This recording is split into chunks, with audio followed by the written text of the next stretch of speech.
సంవత్సరాల తరబడి ఎన్ని మందులు వాడినా మీ మోకాల నొప్పులు తగ్గట్లేదా? ప్రాణ పెయిన్ క్లినిక్ లో అత్యాధునిక చికిత్స. విజయవాడలో మరొకసారి వేసవికాలం వచ్చినట్లే అనిపిస్తుంది. వర్షాకాలంలో వేసవికాలంలో మండిపోతున్న ఎండలకి జనాలు బయటికి రావాలంటేనే భయపడిపోతున్నారు.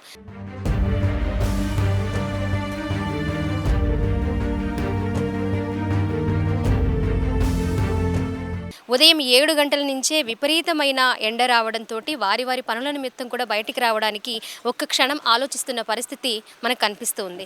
ఇది మధ్యాహ్నం 12 గంటల టైం అయింది. చూసుకోవచ్చు ఎంత విపరీతమైన ఎండ కనిపిస్తుందో. చాలామంది కూడా వేసవి కాలాన్ని మళ్ళీ గుర్తు చేస్తుంది. ఒకవేళ వేసవి కాలంలో కూడా ఇంత భయంకరమైన ఎండ ఉండకపోయిందేమో అని కూడా అనుకుంటూ ఉంటున్నారు. మనం చూసుకోవచ్చు ఎవరు కూడా 12 గంటల సమయం 12 గంటల నుంచి 1 గంట సమయంలో కూడా బయటికి రాలేకపోతున్నారు. ఎప్పుడు ట్రాఫిక్తో విపరీతంగా కనిపించే ఈ రోడ్డు నిర్మానుష్యంగా అక్కడక్కడ అప్పుడొకసారి వెళుతున్న మనం పబ్లిక్ని కూడా మనం చూసుకుంటూ ఉన్నాము. ఎండలైతే మామూలుగా లేవు. సాయంత్రం 6 అయినా కూడా ఎండ తగ్గడం లేదు అంటే అతిశయోక్తి కాదు. అలా ఉన్నాయి విజయవాడలో. గత 4 రోజుల నుంచి కూడా ఇదే పరిస్థితి. ఎక్కడ చూసినా కూడా ఎండకి భయపడిపోవడంతో ఎవరు కూడా బయటికి రాని పరిస్థితి మనం చూస్తున్నాము.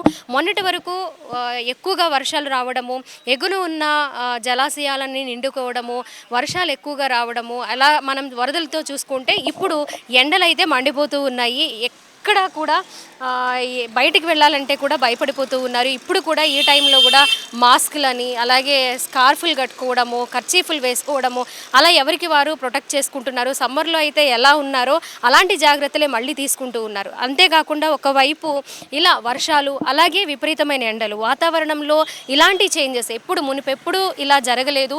ఇలాంటి వాతావరణంలో అనుకోని మార్పుల వల్ల అనారోగ్య సమస్యలు కూడా విపరీతంగా జరుగుతూ ఉన్నాయి. ఒకవైపు జ్వరాలు, ఎండలతోటి భరించలేని తలనొప్పి, ఇలా రకరకాల సిమ్టమ్స్ తోటి అనారోగ్య పాలవుతున్నారు.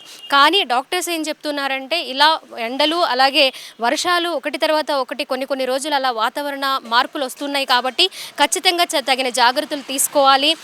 ఎండలు ఉన్నప్పుడు దానికి తగ్గట్టు అలాగే వర్షంలో తడవకుండా జాగ్రత్తలు తీసుకోవాలి. అలాగే ఆహారపు విషయాల్లో జాగ్రత్తలు తీసుకోవాలి అని చెప్తూ ఉన్నారు. చాలా ఎండలుగా ఉంటే కష్టంగా ఉంది, అంతా బాగోలేదు. ఎప్పుడైనా చూసారా ఇలా వర్షాకాలంలో? లేదు, వాళ్ళు ఎప్పుడు చూడాల. నా 70 సంవత్సరాల్లో ఎప్పుడు చూడాల. చాలా ఎండ బీభత్సంగా ఉంది. వర్షాకాలం అయినా సరే ఏంటో మరి చాలా ఇబ్బందిగానే ఉంది. పొలాల్లో వెళ్ళిన వాళ్ళు అలా గట్లు మేము చెట్ల కింద పడిపోతున్నారు. బాగా ఇబ్బందులుగానే ఉంది. పాపం ఉడుపుడు ఉడవట్లేదు. ఆడవాళ్ళు మగవాళ్ళు బాగా పని చేయలేకపోతున్నారు. మనకి ఈ ఎండలు కూడా మహా తీవ్రంగా ఉంది. ఎండాకాలంలో కూడా చూడలేదు ఎండలు. వర్షాలు పడినాక బాగా ఎండలు బాగా విపరీతంగా ఉంటున్నాయి. బయటకు వచ్చి పనులు చేసుకోవాలన్నా చాలా ఘోరంగానే ఉంటున్నాయి. పొద్దున్న లేస్తే ఎండలోనే చేయాలి కదా మున్సిపాలిటీ పని. మాకు చాలా ఎండగానే అనిపిస్తుంది మేడం. ఎండ బాగానే ఉందమ్మా. నేను 3 రోజులు కానీ బాగా ఎండ బాగా కాస్తుంది. వర్షాలు లేవు. మరి అదే మా ఎప్పుడు వర్షాకాలంలో ఇంత బాగా ఎండలు ఎప్పుడు చూడలేదమ్మా. ఇక అసలు ఈ 3 రోజులు కానీ బాగా ఎండగా చేస్తుంది. అది బండి కూడా తొక్కలేకపోయిన పరిస్థితులు అయిపోతున్నాం. వేసవికాలం మాకు గుర్తయింది. మొన్న వర్షం దిగి 3 రోజుల కిందట పొద్దుట వర్షం దిగి మరి రావట్లేదు. ఇక మరి ఎండలు బాగా ఉన్నాయి. మొత్తంగా విజయవాడలో అయితే మరొకసారి వేసవి కాలాన్ని చూస్తున్నాము. ఎండలు మండిపోతూ ఉన్నాయి. ప్రజలు బయటికి రావాలంటేనే భయపడిపోతూ ఉన్నారు. ఇప్పుడు వర్షాకాలంలో వర్షం ఎప్పుడు పడుతుందా అని మరొకసారి వెయిట్ చేస్తున్న పరిస్థితి మనం ప్రస్తుతం చూస్తున్నాము. కెమెరా పర్సన్ కృష్ణతో స్వాతి, సుమన్ టీవీ, విజయవాడ నుంచి.